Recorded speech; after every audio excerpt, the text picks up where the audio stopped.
Olá pessoal, tudo bem com vocês? Começando mais um vídeo aqui no canal e para hoje temos mais um vlog de leitura. Para hoje vamos começar O Canto Mais Escuro da Floresta. É um livro que eu já li e é da minha autora favorita, a Holly Black. Esse ano, entre as minhas metas de 26 livros para 2026, que já tem um vídeo aqui no canal, caso vocês queiram ver, eu coloquei uma categoria de leitura que seria de releituras. No meio delas estão vários livros da Holly Black, que, como eu comentei, é minha autora favorita, e eu estava muito querendo reler os livros dela que eu já tenho em casa. Então, eu comecei com a trilogia dos contos de fadas modernos.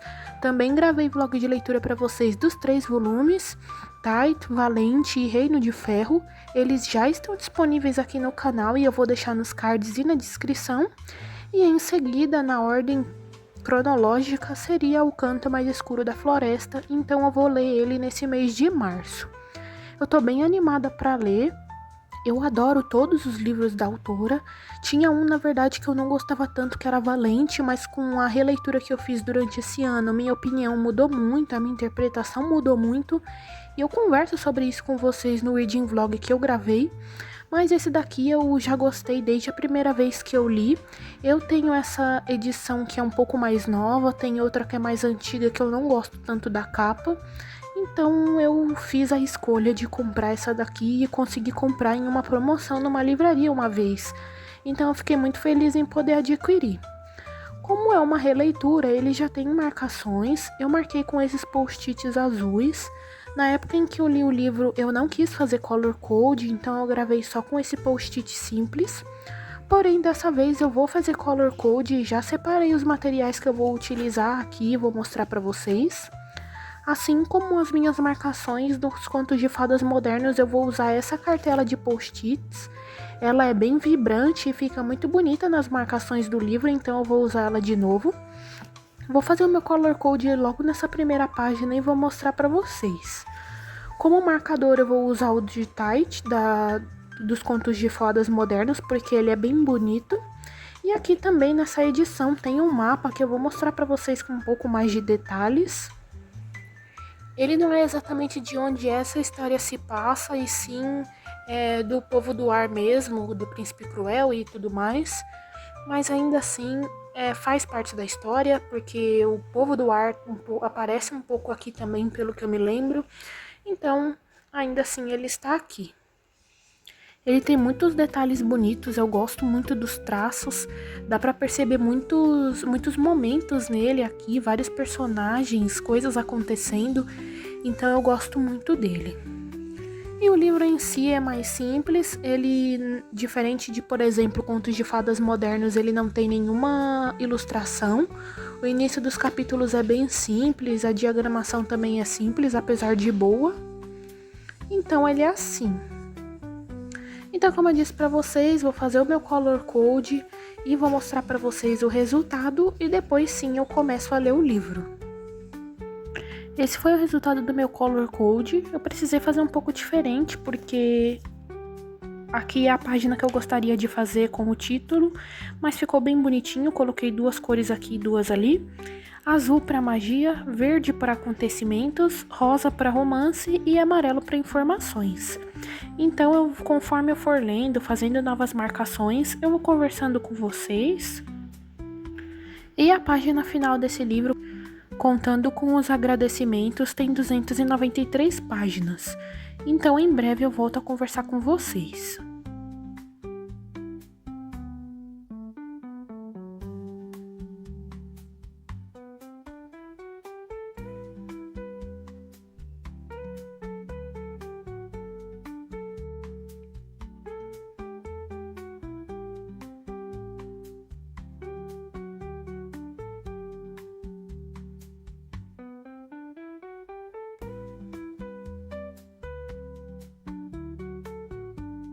Bom, pessoal, cheguei na página 100 do livro.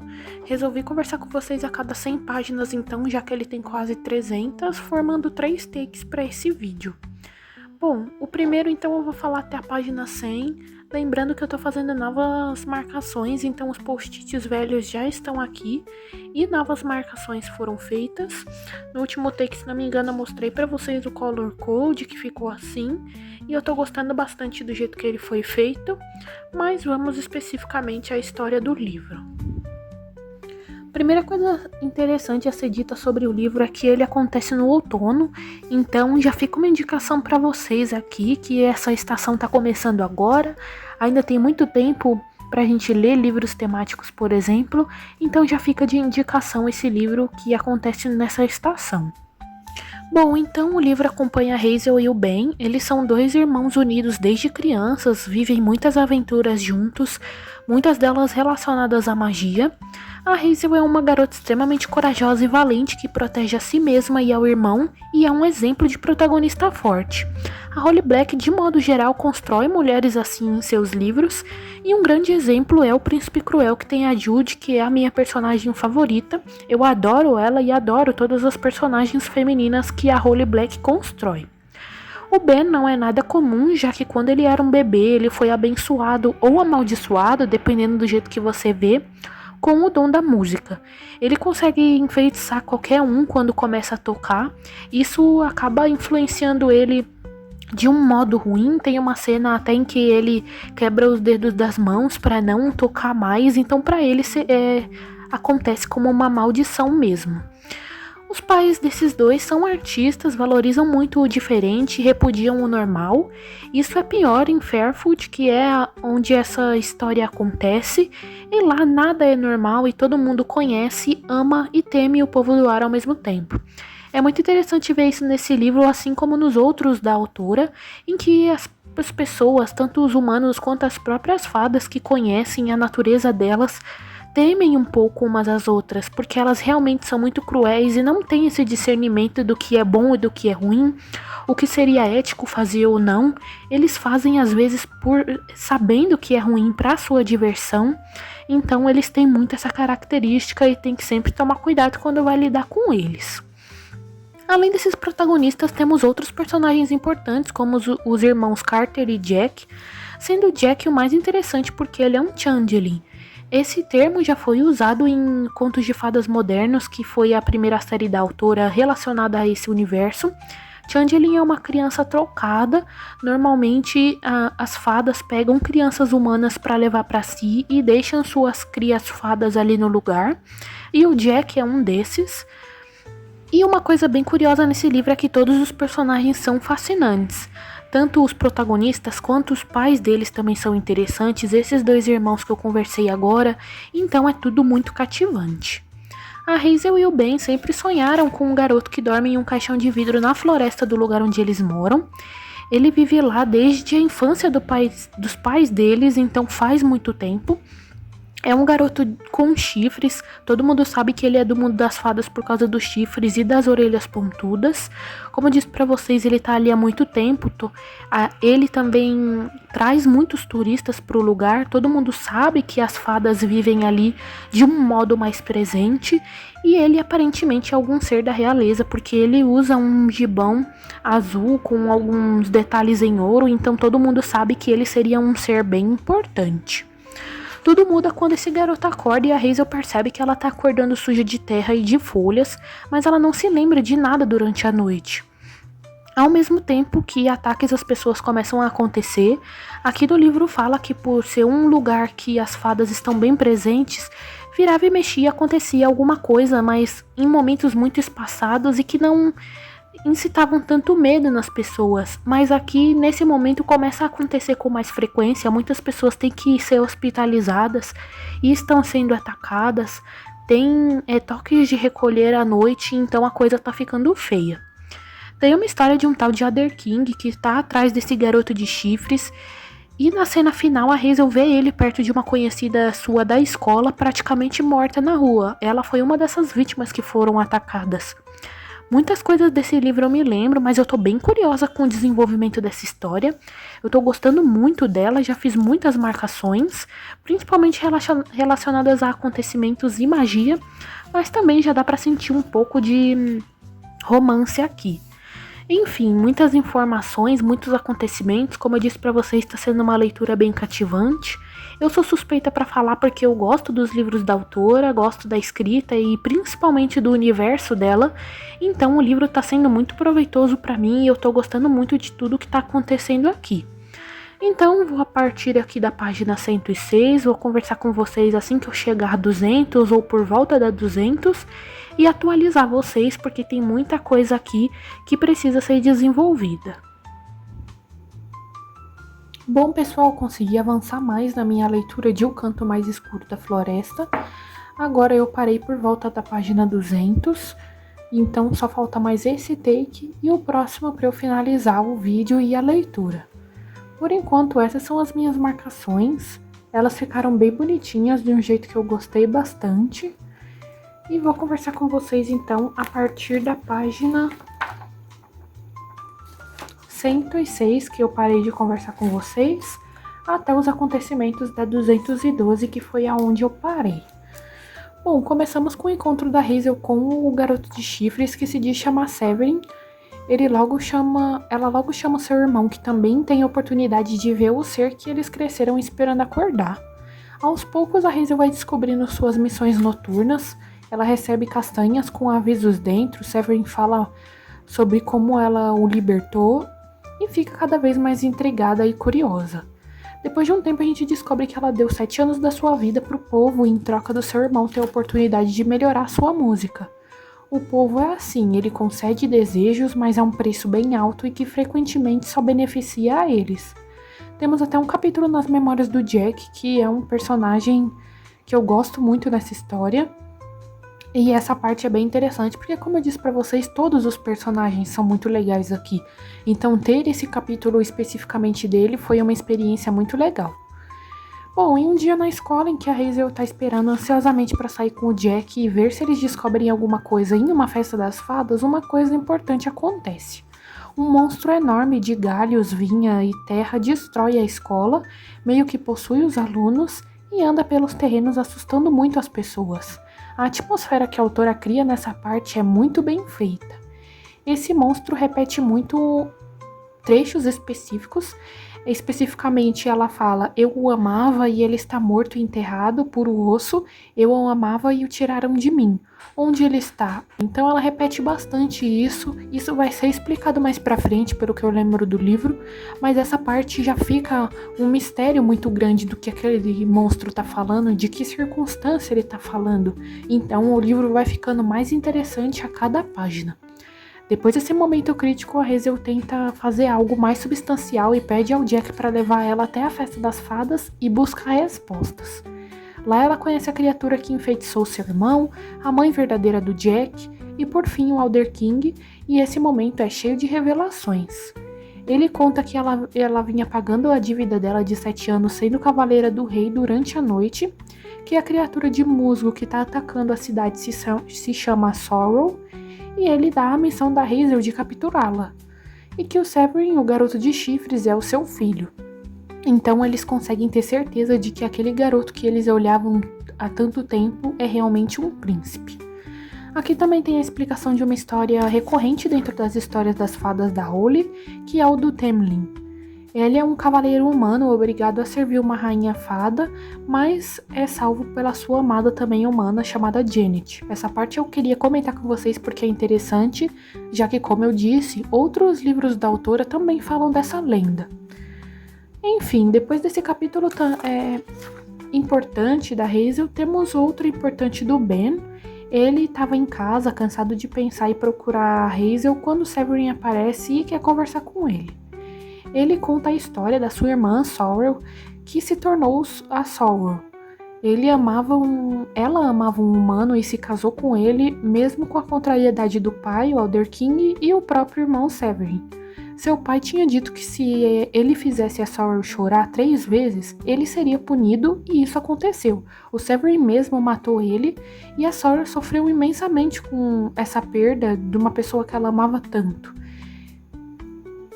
E assim se tornou aquele monstro, e a gente entende finalmente porque ela fala aquela frase repetitiva que eu conversei com vocês.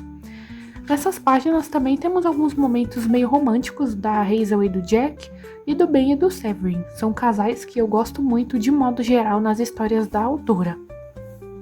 Então, no fim dessa fase do livro, eu tô curiosa sobre mais descobertas que a Hazel quer fazer, como os casais vão se desenvolver, já que eu gosto tanto deles, a captura da Sorrel e o destino do Alder King, que é o grande vilão aqui dessa história, e mais pra frente a gente vai descobrir cada vez mais sobre isso.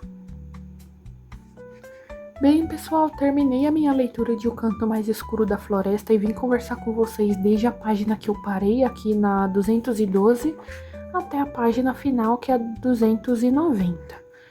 Essa página final, essas páginas, aliás, eu li no Kindle, porque esse livro está disponível no Kindle Unlimited para assinantes, então fica até mais fácil se alguém se interessou pelo meu vlog de leitura e gostaria de ler.